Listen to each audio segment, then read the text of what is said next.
In these uncertain economic times, it's easy to be worried about protecting your wealth, your hard-earned savings, and your family's financial future. Plunging interest rates, the devaluating dollar, and political unrest constantly threaten what you have worked hard to earn and all that you own. That's why now it's more important than ever to protect your assets and have the money you need to make your dreams come true. Welcome to the Global Wealth Fortress Report with successful global entrepreneur and wealth preservation expert Joel Nagel. Joel's helped thousands of people just like you protect what you have so that you can make even more and make your every dream come true. So, sit back and enjoy Joel Nagel's offshore expert advice on how you can live the good life at a great price, where the sun never sets on your financial fortress. So welcome to another edition of the Global Wealth Fortress Report. I'm Joel Nagel, and I'm broadcasting to you today live from the Belize Foreign Ministry office in Belize City. And my very special guest today is the Belize Foreign Minister, Wilfred Elrington. Minister Elrington, thanks so much for being on the show today. You're very welcome. It's the elections are upon us, not only in the States, but here in Belize. But you've decided that you're not going to run. I guess maybe you feel a little bit like a lame duck. I don't know. What is it like? Actually, thus far, I've been very, very busy. I keep busy, and I imagine I'm going to be kept busy until the 11th of next month, November, when the elections are held. So that I continue to operate in routine fashion. Sure. My duties have not diminished in any way, and so I don't feel any real difference. But you don't have to be out there campaigning like everybody else. That is the big relief, that I don't have to be involved in the campaigning, and I chose not to get involved this time. I think I would be more helpful to the nation, really, if I were to step back, recharge batteries, and contribute in a different way to the life of the society. That's very understood. And you have served with distinction as the Foreign Minister of Belize now for almost 13 years. Yes. And I read somewhere that makes you the longest serving Foreign Minister in the entire Americas. Well, I'm not sure about that, but certainly in Belize, I'm the longest continuous serving Foreign Minister. Now, I know that you are involved in many things, in bilateral, multilateral relations all over the world, but I think what you'll probably be most known for during your tenure was your ability to bring Belize and Guatemala together to try and resolve the border dispute that's been in place since 1859. Could you tell our viewers a little bit about that dispute and what you've done? We're very happy to have been able to bring it to where it presently is now. This is a dispute which arose in consequence of the signing of the 1859 boundary treaty between the United Kingdom and Guatemala. The treaty existed without any difficulty seemingly until in the 1940s, late 1930s, 1940s, when the Guatemalans started to suggest that they want to withdraw from it, abrogate it, not be bound by it. They based that on the assertion that there were certain provisions in the treaty which ought to have been performed by the British, which were not performed. They themselves had obligations to perform on it, which were not performed too. But the British position was always that those were not fundamental issues, they were de minimis issues, and the failure upon the part of both parties not to have complied with some of the provisions did not vitiate the treaty. But nonetheless, that kind of argument persisted for a number of years, and from quite early, from the 40s, the British invited the Guatemalans to take the matter to the International Court of Justice, even to the predecessor organization, and the Guatemalans did not really take up the challenge, and that matter overshadowed us, prevented us from getting our independence from 1960s really up until 1981, when in fact the British decided to give us our independence, notwithstanding the existence of the claim. And subsequent governments after independence sought to get the Guatemalans to agree to take the matter to the International Court of Justice. They did not agree. But when I got involved in 2008, within a short time thereafter, we reached a position where the Guatemalans did agree to have the matter go to the International Court of Justice. And I think we signed an agreement to that effect in 2018, if I'm not mistaken. And we had referenda in both countries to affirm that agreement, that we would take it to the ICJ. And in both countries, the populace agreed that we should take the matter to the International Court of Justice. And so the Guatemalans were supposed to have submitted their memorial. They have already indicated to the International Court of Justice as, yes, we will now submit this matter to your jurisdiction.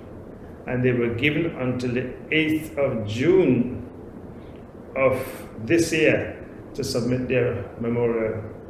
But they claim that because of the COVID-19 pandemic, they have not been able to complete the work that was needed to be done for them to be able to submit their memorial by the 8th of June. And so they were given by the International Court of Justice until December to submit their memorial. So they should be submitting their memorial on the 8th of December.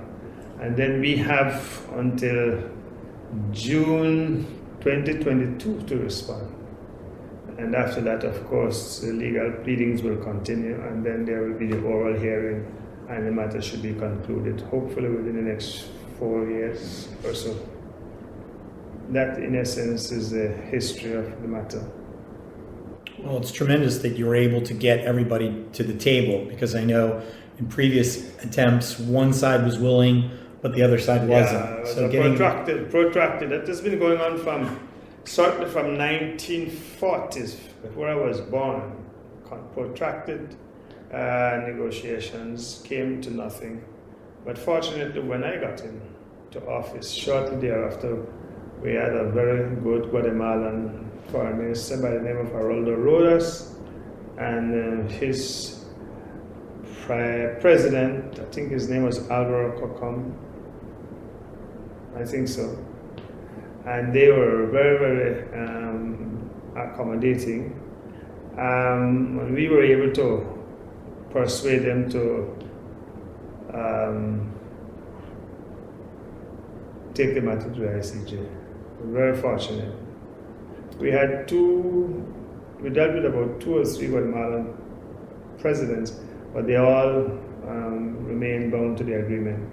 And things have been going pretty well since then.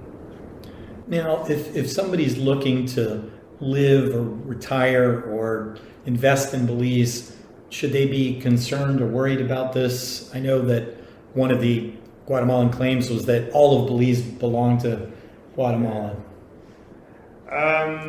Well, when I was a child growing up, I was very concerned about it and about the claim. But the longer it has persisted, the less menacing it has become. And the Guatemalans, from all indications, clearly appreciate and understand that they really don't have a substantial claim to our country. This is something which they inherited. All the legal arguments which have been advanced, all the legal opinions which have been given both to Belizean authorities as well as to the Guatemalan authorities have made it pellucid, very, very clear that Guatemala doesn't have a chance to succeed in its claim legally. It doesn't have a chance, neither legally nor morally, nor equitably. So we are very confident that they will not succeed. They will not be able to acquire any part of Belize's territory, neither maritime nor terrestrial. We are very confident about that. And the Guatemalans I'm sure are of that with themselves, but they can't resolve this matter on their own. They have to have it done through the courts. So we have no fear. There is no fear in any of us, certainly not in me, that we are going to be affected negatively by the court judgment. In my view, the best thing that could have happened to our country is for us to have the matter resolved at the International Court of Justice. And in the meantime, it seems like these have sort of they've become interim measures that have improved the confidence and improved the relations between Belize and Guatemala. Yeah. Well, maybe you could talk about some of the things like the fact that more trade, agriculture, and things like that has happened since this has come about. The Organization of American States has been mediating between the two of us, and the Organization of American States has an office at the border, and that office is there to ensure that whenever there is any incident between the two countries, they in fact are the impartial umpire to just verify the facts on the ground. That is basically their role, and to get us talking in the event that there is any need for that. They have been doing a splendid job thus far. We have signed an agreement to a 14-point agreement with the Guatemalans, which allows us to do trade with them, have relationship in terms of their migrants. We deal with things like this,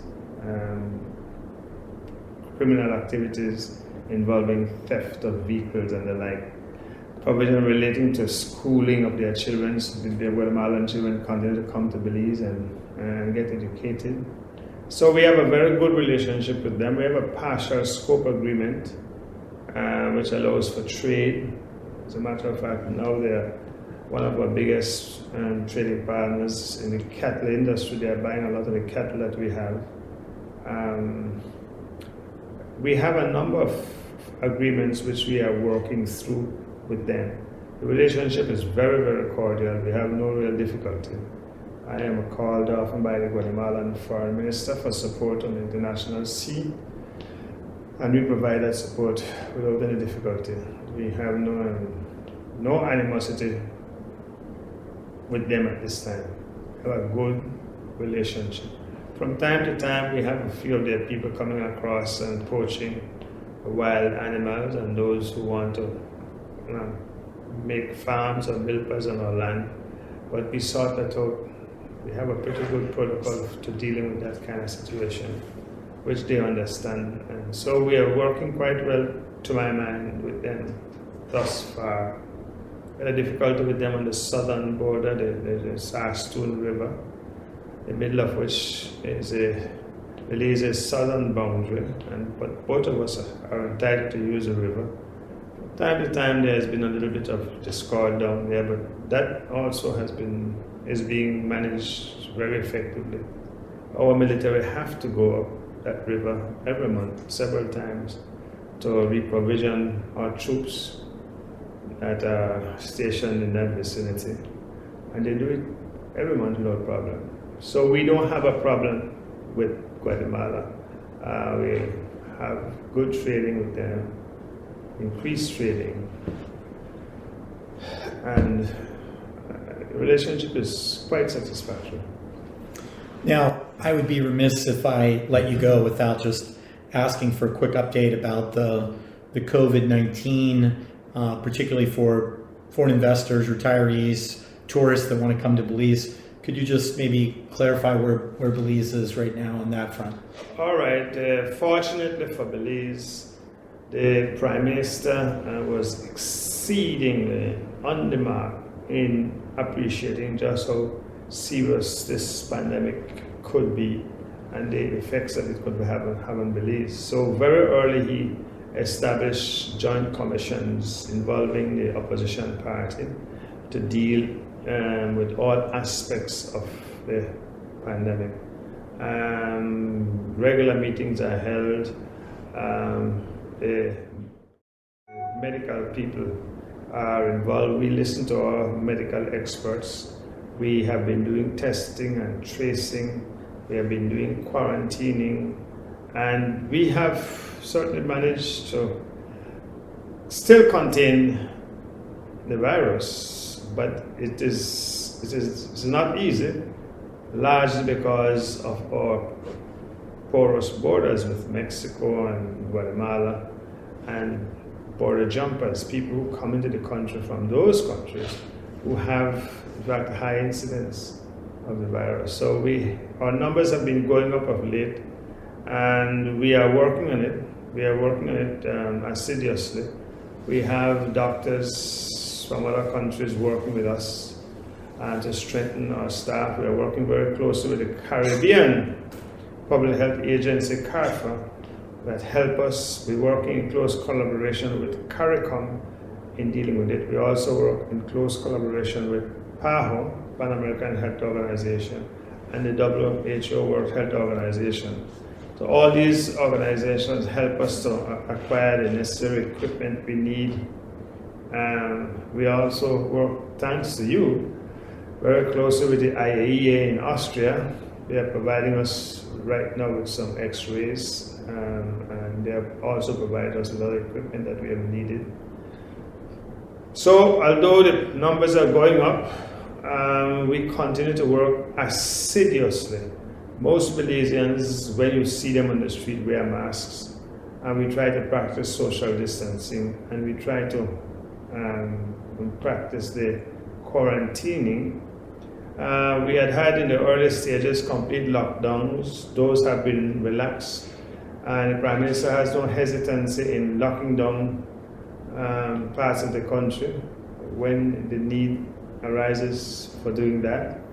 So from an official point of view, every effort is being made, given our resources and our capacity and our limitations. We are doing all within our power to contain the spread of this virus. It is a difficult balance.